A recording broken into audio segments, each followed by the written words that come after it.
Halo mpendwa unanisikiliza katika channel yetu pendwa ya Apostle Katambi. Nikukaribisha kwenye kipindi chetu kizuri cha kujua ulimwengu wa roho. Kama ni mara yako ya kwanza kuingia katika channel hii, unaweza ukasubscribe channel hii ili uwe wa kwanza kupata masomo yetu kwa wakati na kwa muda mwafaka. Na wewe uliye subscribe, Mungu akubariki, maana unapata masomo yetu kwa wakati na kwa muda mwafaka. Leo ninafundisha kwa habari ya kwa nini unaota ndoto uko mazingira ya kijijini. Kwa nini unaota ndoto uko mazingira ya kijijini? Ina tafasiri gani unapoota ndoto uko mazingira ya kijijini? Mahali kule ambako ulikokulia, mahali ambapo shule za zamani ulikosomea, kule kijijini ulikokuwa, barabara za kijijini. Hii inawapata watu wengi sana, wanakuwa naota ndoto wako mazingira kule kijijini, kule walikokulia. Alafu wakati mwingine na kushangaza, maana unakuta umeshabadilisha mtazamo wa maisha.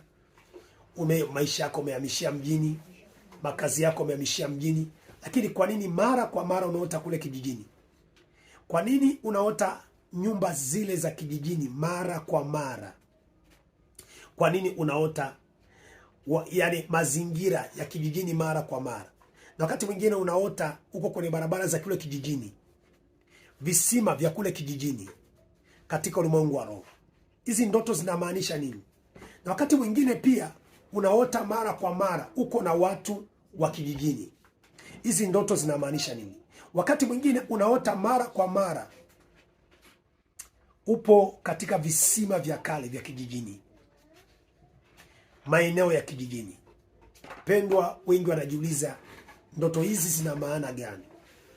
Unapoota ndoto huko kijijini, mazingira kijijini, katika ulimwengu wa roho, kilichoathirika kwako, nafsi yako imeshikiliwa, nafsi yako imekamatwa katika ulimwengu wa roho.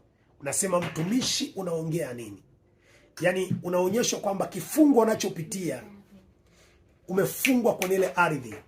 Kifungo unachopitia umefungwa kwenye ile ardhi ya pale kijijini. Ndio maana kila unapoona unazunguka unaonyeshwa kwa pale kijijini. Nafsi yako imefungwa kwenye ardhi ya pale kijijini. Ili kupata ujumbe huu mzuri, somo hili kwa upana zaidi na kwa fundisho kubwa zaidi, unaweza kufuatilia kwenye video nilizotuma kwenye channel yetu hii ya Katambi, Apostle Katambi.